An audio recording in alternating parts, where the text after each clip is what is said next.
Salut tout le monde, j'espère que la vie est belle, que vos yeux pétillent, que vos estomacs frétillent, car on s'attaque à une recette très gourmande qui va faire danser les papilles. Ok, le mec fait du Baudelaire, mais n'y voyez pas un indice, ça n'a aucun rapport avec la recette. Aujourd'hui, on part s'inspirer à l'autre bout du monde, en Inde, avec un plat qui a réussi à évoluer pour devenir le plat le plus populaire de Grande-Bretagne. J'ai nommé le tikka masala.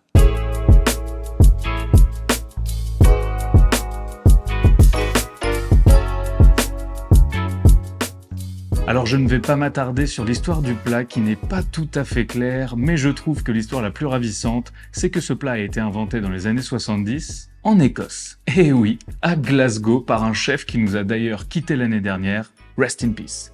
Glasgow, pas méga exotique, mais très inattendu, vous en conviendrez. La version la plus probable semble quand même être que c'est un dérivé du butter chicken, un plat très populaire du nord de l'Inde. Il existe des milliers de versions de ce plat, mais globalement, et pour le résumer, c'est un plat crémeux, épicé, à base de poulet. Aujourd'hui, je vous propose une recette simple, mais avec beaucoup de goût et un rendu canon, que ce soit au niveau de la texture ou de la couleur. Bon, on parle d'épices et d'un pays à l'autre bout du monde depuis le début de la vidéo, mais n'ayez crainte, on ne va utiliser que des produits que vous pourrez trouver partout.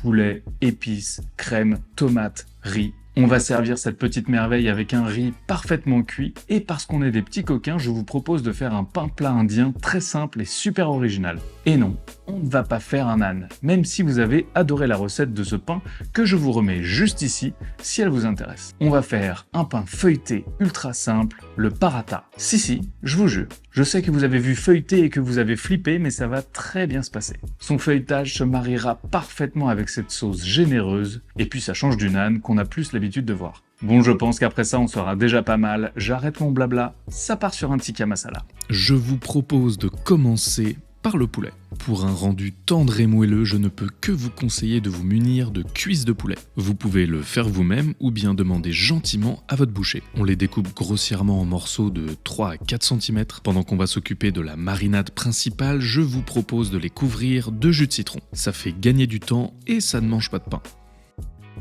Cette première marinade va assaisonner et donner du goût au poulet. On mélange rapidement pour que le citron recouvre chacun des morceaux et on enchaîne avec la préparation principale. On commence par éplucher un morceau de gingembre. Vous pouvez le faire avec une petite cuillère, c'est beaucoup plus simple. On le râpe ensuite à l'aide d'une microplane. Si elle vous intéresse, le lien est dans la description. Et si vous n'en avez pas, vous pouvez le couper très finement. Une fois que c'est fait, on le débarrasse dans un petit récipient. Et on va enchaîner avec l'ail. Faites en fonction de vos goûts, mais soyez généreux. Ici, j'ai pris 3 gousses d'ail de taille moyenne. Comme pour le gingembre, on la râpe finement ou bien on la presse. On la dépose dans le petit récipient et on passe à la pièce maîtresse de la marinade, le yaourt. Choisissez un yaourt plutôt épais, le grec par exemple, c'est très bien. Pour les épices, un peu de cumin, du curcuma, de la coriandre moulue, une généreuse cuillère de garam masala et quelques flocons de piment. Une généreuse pincée de sel, quelques tours de poivre du moulin et un peu d'huile d'olive. On mélange l'ail et le gingembre et on en met la moitié dans la marinade. On peut maintenant mélanger vigoureusement l'ensemble pour bien incorporer toutes les saveurs. L'odeur est déjà incroyable. On peut maintenant le laisser se reposer une nuit au frigo, mais si vous n'avez pas le temps ou pas la patience, vous pouvez le laisser au moins 1 heure. On filme le tout au contact et ça part au frais. Eh bah ça va mieux moi. On se munit d'un grand récipient et on va s'attaquer au paratha. Un petit pain plat feuilleté, vous allez voir, c'est incroyable. On prépare la farine, le sel et un peu d'huile neutre. On ajoute ensuite dans le petit puits de l'eau tiède. Et là c'est très simple, on prend une cuillère et on mélange l'ensemble pour que la farine absorbe bien toute l'humidité. Vous pouvez commencer à la main, mais ça salit les doigts. Au bout de 30 secondes à peine, vous allez obtenir une sorte de pâte un peu plus homogène, qui sera elle beaucoup plus simple à travailler avec les mains. Donc on commence à la pétrir dans le récipient et on va pouvoir passer sur le plan de travail. Petite astuce, laissez-la reposer 15 minutes avant de la travailler pour que la farine absorbe bien toute l'humidité. Vous allez voir, c'est magique, elle est déjà beaucoup plus lisse et élastique, alors qu'on l'a à peine travaillée. Et oui, c'est ça, travailler intelligemment. On veut gagner du temps. Comme vous pouvez le voir, on a déjà une belle texture, mais on va la pétrir pendant quelques minutes. Entre 8 et 10 minutes, ce sera parfait. On pousse avec la paume de la main, un quart de tour et on recommence. Vous allez voir, plus vous allez répéter le geste, plus ce sera simple. La magie de la mémoire musculaire. On forme ensuite une belle boule entre ses mains. Vous pouvez la faire rouler comme ça, c'est très satisfaisant. et on va pouvoir directement la diviser en pâtons. Vous pouvez utiliser un couteau ou un coupe-pâte, c'est très pratique. Et pour les diviser plus facilement, vous pouvez faire 2 boudins. Beaucoup plus simple pour se projeter sur le poids des pâtons. Dans un monde idéal, ils doivent tous faire 100 grammes. Ce sera ainsi beaucoup plus simple d'avoir des paratas de la même taille. On forme de belles boules en étirant la pâte sur elle-même. On peut le faire en la maintenant dans le creux de la main et en poussant avec les doigts. On les laisse reposer sous un essuie humide pendant une dizaine de minutes. Et pendant ce temps-là, on va s'occuper du ghee.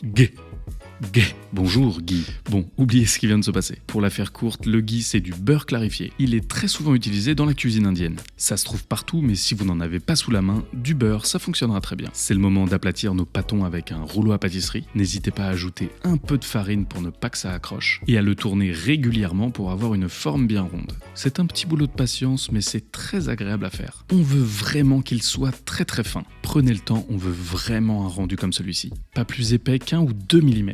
Quand vous êtes satisfait du rendu, qu'il est bien plat avec une forme bien ronde, on ajoute notre ghee qu'on aura fait fondre au préalable, ou le beurre si vous avez choisi du beurre. Prenez un pinceau pour bien le répartir. Voici le petit geste technique de la recette, mais vous allez voir, ça va bien se passer. On farine très légèrement le parata et on le plie en accordéon. Faites appel à vos souvenirs, ça va vous rappeler l'école. On saisit maintenant les 2 extrémités et on va venir délicatement étirer la pâte en la tapant sur le plan de travail. On pose notre accordéon sur la tranche et on l'enroule sur lui-même comme un petit escargot. Il faut qu'il soit bien serré. Maintenant, on va le soulever et appuyer avec nos pouces au centre pour coller les extrémités. On dépose cette jolie petite rose sous l'essuie et on répète l'opération avec tous les pâtons. Une fois que c'est fait, on reprend le premier pâton qu'on a plié, un peu de farine, on l'aplatit légèrement de chaque côté avec la main et on va finir le travail avec un rouleau à pâtisserie. Si vous n'en avez pas, une bouteille en verre fera parfaitement l'affaire. Comme pour la première étape, on aplatit, on fait un quart de tour et on recommence pour avoir une forme bien ronde. Et voilà,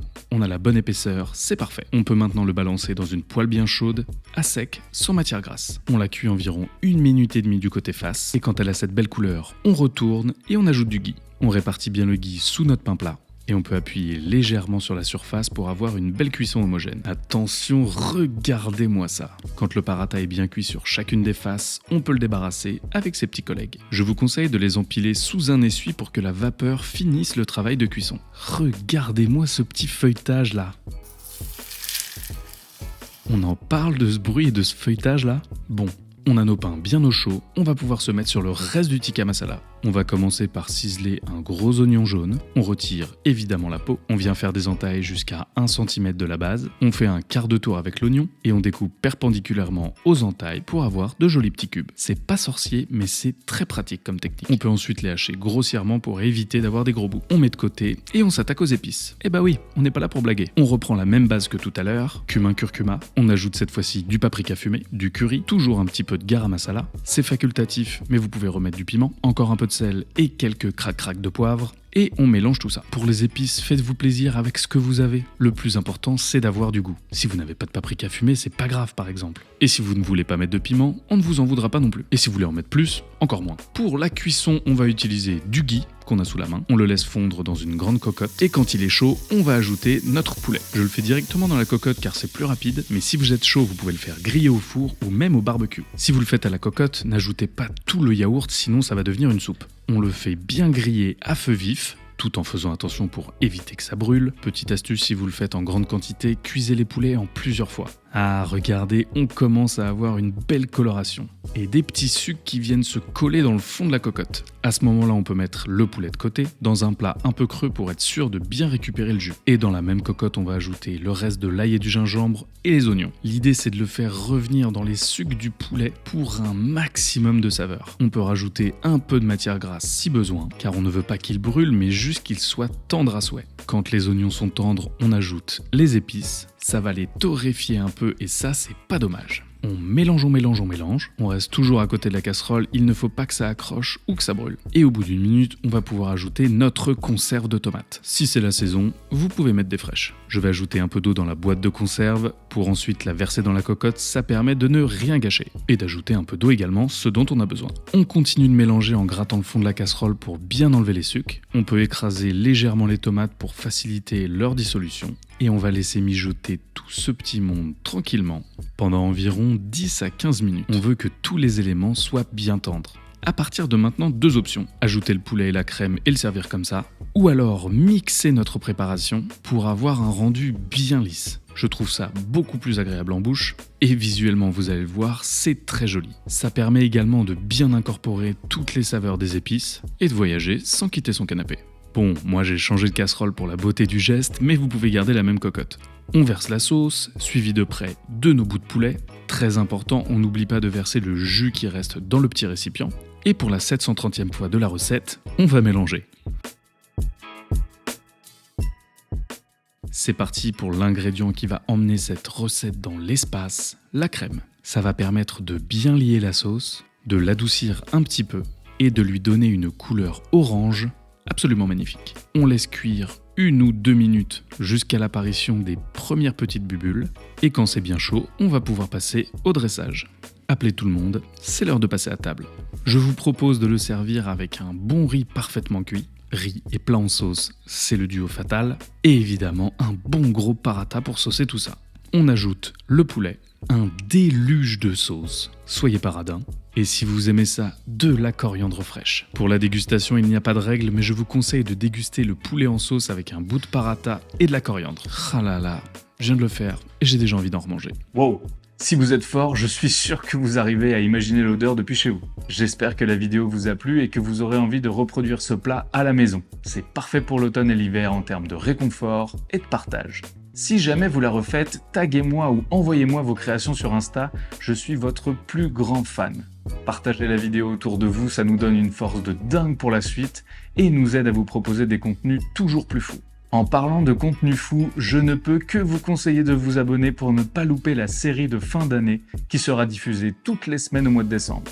Vous n'êtes pas prêts, ça va être fou. Je vous dis à très vite pour de nouvelles aventures. C'était Hugo. Vous êtes toujours sur Huggies. Bon appétit. Ciao.